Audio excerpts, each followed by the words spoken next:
This is the story of the button in China that switches off video games across the country.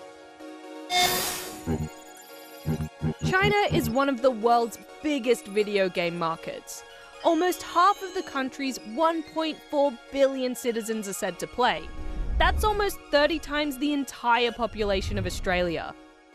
In 2020, the industry pulled in some $32 billion in revenue from mobile games alone. And esports weren't far behind, with $20.8 billion earned. But across the country, not everyone gets to level up. When China opened the gates to its market back in the 1970s, a lot happened. No, literally, if we ran through it all, we would be here for hours. But as the economy grew and grew, new products started to hit Chinese shores, such as gaming consoles. By this point, Japan was a console powerhouse, home to the Nintendo Famicom. But importing them was super pricey due to tariffs and taxes. To combat this, local Chinese manufacturers started making their own affordable dupes, dubbed Famiclones.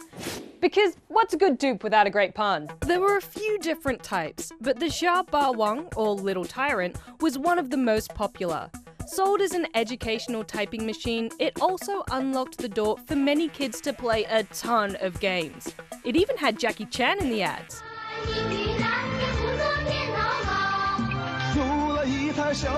Fast forward a few decades and the government's tune had changed slightly. One of the strangest things they did is in 2000 they banned console games entirely. So this is basically wiped out PlayStations, Nintendos, Xboxes, and was not back on the agenda for 15 whole years until they lifted the ban.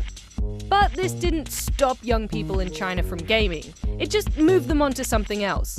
What it did by stopping people playing console games is it actually encouraged people to engage in these sort of massive multiple online player games, which in some ways spooked the party a lot more. And to that, the Chinese government said, nope.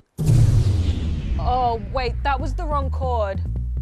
By 2019, the CCP was so worried about kids getting addicted to games that they installed a curfew.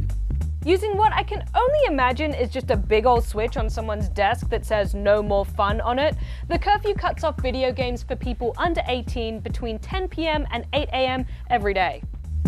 What's more, gaming's restricted to 90 minutes each weekday and 3 hours on weekends and holidays.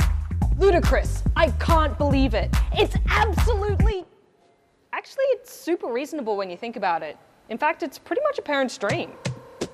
By this point, you're probably thinking, I get completely owned and flamed by 11-year-olds in Fortnite all the time. How can they possibly know who is who and how old they are? Well, the combo of government data and law enforcement makes it possible for authorities to identify people logging onto a game. The ability to track people's digital footprint in a super specific way isn't all that new or exclusive to the Chinese government. You don't even want to know what Facebook has on you.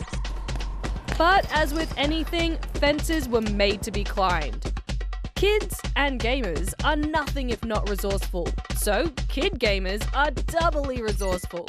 Some keen players have managed to get around it using things like VPNs, which make it seem like you're playing from outside China. Or just classic adult login credentials. Gamers got a game.